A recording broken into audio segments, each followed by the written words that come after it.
જય સદગુરુદેવ. માનવ મહિમા ભાગ 12 પહેલા તો ભૂતકાળને છોડો. હાલ આપણે ક્યાં ઊભા છીએ અને આપણે કરવાનું શું છે? આ બે જ પોઈન્ટ ઉપર ધ્યાન આપો કે હાલમાં શું પ્રવૃત્તિ કરી રહ્યા છીએ અને હાલની પ્રવૃત્તિથી ભવિષ્યમાં વર્તમાન સમયમાં શું રિઝલ્ટ આવશે. તો હે માનવ, આ સૃષ્ટિ ઉપર નજર કરો કે આ સૃષ્ટિ ઉપર આપણો હિતેચ્છુ કોણ? ખરેખર મસ્તક કુરબાન કરવું પડે તો પણ અફસોસ કરવો પડે નહીં તેવો હિતકારી તો સંતો બતાવે છે કે આત્મા પરમાત્માના દર્શન કરાવે તેનાથી મોટો હિતેચ્છુ ખુદ પરમાત્મા નથી તો બીજું કોણ હોય? તો ખૂબ મનન કરો તો એવો છેલ્લો પોઈન્ટ જાણવા મળશે કે પરમાત્માનો જ્ઞાની. આ જ જવાબ આવશે એવું અમારું માનવું થાય છે. અને છતાં પણ આપ મનન કરો તો હવે જ્ઞાન આપવા વાળા કરોડો મળે છે, ત્યાં પણ મેઇન પોઈન્ટ તો છે જ. તો જેને પરમાત્મા મળ્યા છે તેના માટેની વાત છે. તો પરમાત્માના જ્ઞાની હોય તો જ્ઞાન બતાવે અને અનુભવ કરતો હોય તેને જ્ઞાની કહેવાય છે. સંતો જ્ઞાન બતાવે તેવો શબ્દનો ઉપયોગ કરે છે તો તે પરમાત્માને કહે છે. તો જ્ઞાન તો તે પરમાત્માનું નામ થયું ગણાય. તો એવું નથી, તે જ્ઞાનથી વિજ્ઞાન રચાણું છે. એટલે અનુભવી સંતો પરમાત્માને જ્ઞાન કહે છે. તો પ્રથમ જ્ઞાનનું વિજ્ઞાન પરમાત્મામાંથી ઉત્પન્ન થયેલ છે અને આ જ્ઞાન અને વિજ્ઞાન બે વસ્તુ થઈ તો તે તમને તમારી ખુલ્લી આંખે દર્શન કરાવે તેનાથી મોટો હિતેચ્છુ આ સૃષ્ટિ ઉપર હોય જ નહીં. પણ તે દેહ શરીરે રહે ત્યાં સુધી જગતનો જીવ તેને ઓળખી શકે નહીં. આ તેની મેઇન નિશાની. બાકી જેને પાખંડ કરવા છે અને તે સત્ય જ્ઞાની હોય તો તેમાં બહુ ફરક હોય. તો આપણે ફરકની વાત કરીએ તો પરમાત્માનો સત્ય જ્ઞાની તમને જેનું ભજન કરવાનું છે તેને બતાવે છે. કારણ કે જેના દર્શન કરાવવાના છે તે પૃથ્વી લોક ઉપર તો નથી. એટલે સંતો તેને પિંડ બ્રહ્માંડથી ન્યારો કહે છે. તે ન્યારાના દર્શન કરાવીને સાધના કરાવે છે. અને જેને પાખંડ કરવા છે તે તમને સીધા સાધના કરાવે છે. બસ આટલો ફેર છે. જે દર્શન કરાવી સાધના કરાવે છે અને તેમણે જગતના જીવને જન્મ મરણમાંથી મુક્ત કરવા મનુષ્ય દેહ ધારણ કરેલ હોય છે અને સીધા શરીરમાં સાધના કરાવવા વાળા આ દેવલોકમાં જન્મ મરણમાં રોકવા વાળા. એટલે તે દેવોની વાર્તા લે છે અને દેવોની વાતમાં મનને મજા આવે છે. કારણ કે મન જ દેવોના ઘરની મૂળ ધારા છે.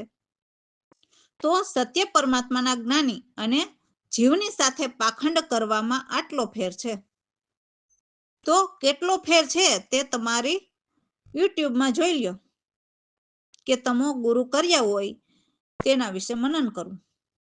બાકી તો વિધિના લેખ લખનાર જીવ પોતે જ છે. તમારા 3 યુગના લેખ તમો ભોગવી રહ્યા છો.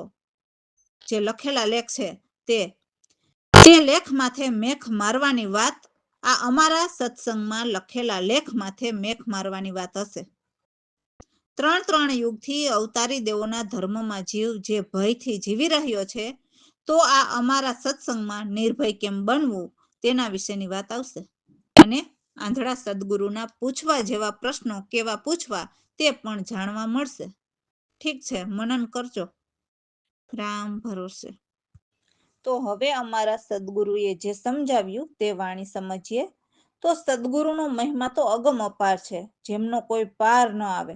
તો એવા સદગુરુ પ્રવીણરામ પ્રભુનો મહિમા દાસલાલ ગાય છે. તો પહેલા તેનો સાર સમજીએ. તો કહે છે કે સદગુરુ સ્વામીએ અમને એવા જ્ઞાન સંભળાવ્યા કે ભ્રમ કર્મના મૂળ જ બાળી દીધા. તો આ જગત એક ભ્રમણારૂપી જ છે. તો એ સત એક દિવસે મને સમજમાં આવ્યું. ત્યારે મનના વિકાર મટાડવા માટે હું સદગુરુના શરણે આવું છું, જેથી મારી સુરતા ભ્રમણામાંથી ઉલટીને સદગુરુમાં લાગી, જેથી મનની મોહ ભ્રમણા ભાંગી અને બ્રહ્મજ્ઞાનની જ્યોત જાગી. ત્યારે ભ્રમના અંધારા મટી ગયા, જેથી હવે હું સદા ગુરુ વચનમાં રહું છું અને મારું મન સદગુરુમાં લાગ્યું, જેથી દરેક પ્રત્યેથી મોહજાળના તાંતણા પણ તોડી નાખ્યા. તો આ બધું જાણીને જગત આખું મારી ઠગાઈ કરે છે, પરંતુ જગત પણ શું કરે? સૌ કોઈ ભ્રમણામાં જ પડેલા છે.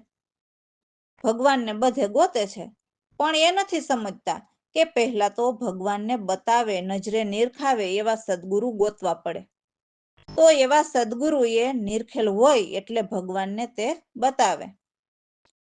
આ શું મોટી સંખ્યામાં ભેગા કરેલા જીવને કોઈને શું ભગવાન તમે જેને ગુરુ માનો છો એમને તમને બતાવ્યા?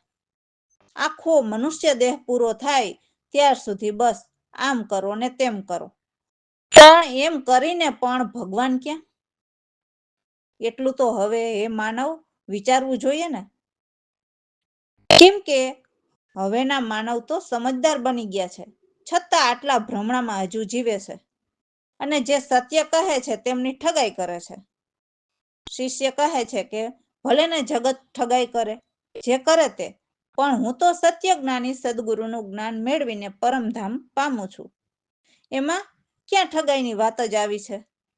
છતાં જગતને જેમ લાગે તેમ, પણ આપણને સત્ય વસ્તુ મળી ગઈ હોય તો તે છોડાય નહીં. બાકી 84 ખાણી તો અતિ કઠિન છે. ક્યારેય સુખ ને ક્યારેય દુઃખ તો રહેવાનું જ છે.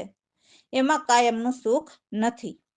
આ તો અમને સદગુરુ કૃપાથી ગુરુ જ્ઞાનના ડંકા વાગ્યા અને મારા મનની શંકા બધી મટી ગઈ. નહીં તો હું પણ જગતની જેમ આંધળો જ ભગવાનને ગોતવા જ્યાં ત્યાં ભટકતો હતો. આ તો એવા સત્ય જ્ઞાની મળ્યા ત્યારે સમજમાં આવ્યું કે પહેલા ભગવાનને નજરે નિરખ્યા હોય તેવા સદગુરુ ભગવાનને બતાવે તેવા સાધુ સંતને ગોતવા પડે. તો હવે મને એવા સદગુરુ પ્રવીણરામ મળવાથી ઉજ્જવળ અંકા એટલે અંધારા મટીને અજવાળા દેખાયા. તો આ બધું મારા સદગુરુના ઉપકારથી બન્યું, જેથી હવે સદગુરુ કૃપાથી આ ભવસાગર તરી જવાશે. તો વાણી છે. જય સદગુરુદેવ. મહિમા અગમય પાર રે, ગુરુ મહિમા ગાવ રે, મહિમા અગમય પાર રે, સદગુરુ સ્વામી પ્રાણ સંભળાવ્યા, ભ્રમ કર્મ ના મૂળ જ બાળા રે, સત એક વાર તે દિવસે આવ્યા, મટાડવા મનના વિકાર, હું ગુરુ શરણે આવું છું રે, મહિમા અગમય પાર રે, સુરત ઉલટી સદગુરુમાં લાગી, મોહ ભ્રમણા મનની ભાંગી રે, બ્રહ્મ જ્ઞાનની જ્યોતું રે જાગી, મટી ગયા ભ્રમયંતકારના, હું ગુરુ વચનમાં રહું છું રે, મહિમા અગમય પાર રે, મારું મન સદગુરુમાં લાગ્યું, મોહ જળના તોડિયા તાતણા, જગ સૌ જાણી કરે ઠગાયો, મહિમા અગમય પાર રે, ગુરુના જ્ઞાન વિચારીને હું પરમધામ પામું છું, મહિમા અગમય પાર રે, ગુરુ જ્ઞાનના લાગ્યા ડંકા, મારા મનની મારી મટી શંકા રે, પ્રવીણ રામના ઉજવળ અંકા, મહિમા અગમય પાર રે, સદગુરુના ઉપકારથી હવે સદગુરુના ઉપકારથી હવે ભવતરી જાવું છે મહિમા અગમય પાર રે મહિમા અગમય પાર રે. રામ ભરોસે. તો હવેની વાણીમાં કહે છે કે મને સદગુરુએ જે વિધિ સમજાવી તે સત્ય છે, જેમાં કોઈ ખર્ચના દામ નહીં ને કોઈ કામ નહીં, છતાં સર્વ કામ પૂર્ણ એ હું તો પળવારમાં સદગુરુ કૃપાથી પામી. હવે તો મને સદગુરુએ પ્રભુને નજરે નિરખાવ્યા, જેથી ઉરમાં અપાર ભાવ આવ્યો અને પ્રભુને મળવાની વિરહની વેદના જાગી. હવે તો એ મૌલાના મૂલ મેં તો કબૂલ કરીને બાંધ્યા અને પ્રીતથી પ્રેમની પાટ પુરાવી. તો આ બધી વાત સદગુરુએ સમજીને કરી અને કહે છે કે અમે સત્ય સમજીને કહીએ છીએ, તો આ વાતને સમજીને ઉજળી કરો. એટલે દરેક જીવને સમજાય તેમ કહી છે. તો કહે છે કે તત્વ તિલક લગાવીને ચેતન ચીપિયો હાથમાં લ્યો અને એ ચેતનના નામની પીઠી લગાવો. જેમના નિર્મળ અંગ ભર્યા એવા શુદ્ધ શીતળ હોય એ મહેરમની એટલે પ્રભુના નામની મહેંદી લગાવવાનું કહે છે. તો સદગુરુ પાસે જે વિવેકી બન્યા એમને જરા પણ ખામી નથી રાખતા. એટલે જ્ઞાન વૈરાગી બનીને એટલે દેવોના શાસ્ત્રોના જ્ઞાનને ત્યજીને પરમાત્માના જ્ઞાન સમજવાની વાત છે. અને સદગુરુ પર કરુણા કરો. જ્ઞાન સાંભળીને સમજીને નિધિધ્યાસન કરીને એક નામમાં જ રૂપાળી સ્થિરતા સ્થાપો. તો કોઈક જીવે સત સમજણની શીખ પૂરી લીધી અને જેમણે ન લીધી એ અણસમજુ પછી પસ્તાય છે. જેમણે ગુરુ ગમના ગાડા છલકતા ભર્યા એ તો દિવસે ને દિવસે સવાયા થાય, એટલે જ્ઞાનમાં વધારો થતો જાય. એવા સદગુરુના શબ્દના જ્ઞાન ઓઢીને પિયરિયું છટકાવીને સુરતાથી સાસરીએ ગઈ. એટલે આ ત્રણેય લોકથી પર ચોથા લોકમાં પરમાત્મામાં સુરતા મળી ગઈ. તો એ સાસરિયાનો લોક બહુ સુહાનો એટલે સારો છે. એ મારા મનને બહુ ગમી ગયો અને કહે છે કે સસુર મારો પરમ સુજ્ઞાની છે અને સાસુ ક્ષમતા રાખનારી. તો આ બધી જ વાત સુરતાથી પરમાત્માના મિલનની વાત છે. તો હવે હું તો અક્ષય અમરવરને પામીને આ દેહથી સુંદર સેજ બિછાવી અને પ્યાર ભરી એકતા લગાવી અને પ્રભુને અરસપરસ પ્રેમથી નિહાળું. એવા પ્રીતને પ્યારની પલકથી નિહાળું કે એક પલ પણ ન ભૂલું. તો દાસલાલ કહે છે કે હું તો મારા સદગુરુ કૃપાથી હરખી હરખીને ગુણલા ગાઉં કે મારા સદગુરુએ મારી સર્વ દુઃખદાયી પીડા મટાડી. એટલે તો પરમાત્મ સે ગુરુ બડે કહે છે. જય સદગુરુદેવ. સદગુરુએ વિધિ મને સમજાવી રે, ખર્ચાના દામો દામો સર્વ પૂર્ણ રે, ભૂલવું નહીં પામી રે. સદગુરુએ વિધિ મને સમજાવી રે, લાગ્યો દાવ પ્રેમયુર અંદર, વિરહની વેદના જાગી રે, મૌલીના મૂલ કબૂલ કરી બાંધ્યા, પ્રીતે વાટ પુરાવી રે, પ્રીતે પાટ પુરાવી રે. સદગુરુએ આ વિધિ મને સમજાવી રે, વાત રે રમજ સમજ કરો જોડી, તત્વ તિલક લગાવી રે, ચેતન ચીપિયો લીધો હાથમાં, પ્રેમે પીઠી લગાવો રે,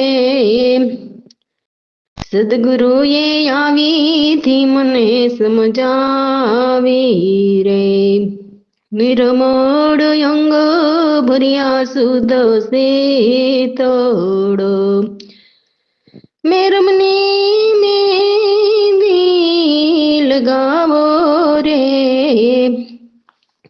વિવેક બન્યા તેને લાગી રે કોઈ રાખી નહીં ખામી રે સદગુરુએ આવી ધીમને સમજાવી રે જ્ઞાન રે વિરાગ બની પેરી રે કરુણા કરી બમણી રે સદગુરુએ આવી ધીમને સમજાવી રે શ્રવણ મનન નિધિ ધ્યાસન કરીને રે સ્થિરતા સ્થાપી રૂપાળી રે સદગુરુએ આવી ધીમને સમજાવી રે સતરે સમજની શીખ લીધી પૂરી રે અણસમજો પછતાયો રે ગુરુગમ ગાડા ભર્યા છલકતા દિવસે દિવસે વધે સ્વાયા રે સદગુરુએ આવી ધીમને સમજાવી રે પેરી ઓઢી ગઈ હું સાસરે રે પેરિયામાંથી છાટકાવી રે સાસરિયાનો લોક સુવાનો રે તે મારે મનો ભાઈ રે સદગુરુએ આવી ધીમને સમજાવી રે સસુર મારો પરમ સુજ્ઞાની રે સાસુ સમતા પામી રે સદગુરુએ આવી ધીમને સમજાવી રે નિસદીન ને નામ લાગીયો સદગુરુએ સેના બતાવી રે સદગુરુએ આવી ધીમને સમજાવી રે અક્ષય અમર વર પામી રે સુંદર સે બિછાવી રે પીવ પ્યાર ભરી એક તારે પરસ્પર સે કરાર રે સદગુરુએ આવી ધીમને સમજાવી રે પ્રીતમ પ્યારની પુલક નહીં ન્યારી રે પલક્ષણ ભૂલો નહીં રે દસલાલ કહે મટી દુઃખદાઈ હરખી હરખી ગુણ ગાવું રે સદગુરુએ આવી ધીમને સમજાવી રે સદગુરુએ આવી ધીમને સમજાવી રે રામ ભરોસે તો આ વાણીમાં કહ્યું ને કે સદગુરુએ સાચી વિધિ જે સુરતાથી પરમાત્મા સુધી પહોંચવાની હતી તે વિધિ સમજાવી. તો આ વાણીમાં પણ કહે છે કે સદગુરુએ મને એવો શબ્દ સંભળાવ્યો કે આ ચારેય દિશામાં તો શું પણ આ ત્રણેય લોકમાં સદગુરુએ કહેલ શબ્દ જેવા બીજા કોઈ શબ્દ એવા શબ્દ મને નજરમાં ન આવ્યા. રામ, કૃષ્ણ, આકાશ, પાતળ, હાથ ઝાલ્યા વિના એવા શ્વેત ઉપાયના વાચક એટલે કોઈના આધાર વિના સૌથી પર સૌનો આધાર બનીને સર્વ જગ્યાએ ઠેરાયા છે. અને પાછું એ કારણહારનું શરીર નહીં અને નિર્દેહે રહેનારા છે. ચાંદો સૂરજ પણ એ નિર્દેહીથી ઊંચા થયા છે. એવી કુદરતની બલિહારી છે, જે તારામંડળ રચનાર યુગોના યુગ જતા રહે પણ એ ન જાય. એવા અગમ અટલ સવાયા સદગુરુ પ્રવીણરામ કહે છે કે એવા બીજા કોઈ દેવ નથી મેં જોયા. જય સદગુરુદેવ. શબ્દ સદગુરુએ એવો ફરમાવ્યો, ચાર દિશામાં કે ત્રણ લોકમાં બીજો નજર ન આવ્યો રે. શબ્દ સદગુરુએ એવો ફરમાવ્યો, રામ કૃષ્ણ આકાશ પાતાળમાં હાથ ચાલ્યા વિના રે. શબ્દ સદગુરુએ એવો ફરમાવ્યો, શ્વેત ઉપાયના વાચકો માથે ધારણ ઠેરાયો રે. શબ્દ સદગુરુએ એવો ઠેરાયો, કારણ હારનું શરીર નહીં નિર્દેહ રહેનાર રે. શબ્દ સદગુરુએ એવો ફરમાવ્યો, ચાંદ ઉરજ થયા ઊંચા કુદરતનો જ બલિહારી રે. શબ્દ સદગુરુએ એવું ફરમાવ્યો, તારા મંડળ રચાવનાર યુગો યુગ જાય નહીં રે. શબ્દ સદગુરુએ એવો ફરમાવ્યો, અગમ અટલ સવાયો રે, અગમ અટલ સવાયો રે. પ્રવીણરામ ચરણ સિવાય બીજો દેવ ન જોયો રે. શબ્દ સદગુરુએ એવો ફરમાવ્યો, શબ્દ સદગુરુએ એવો ફરમાવ્યો. રામ ભરોસે.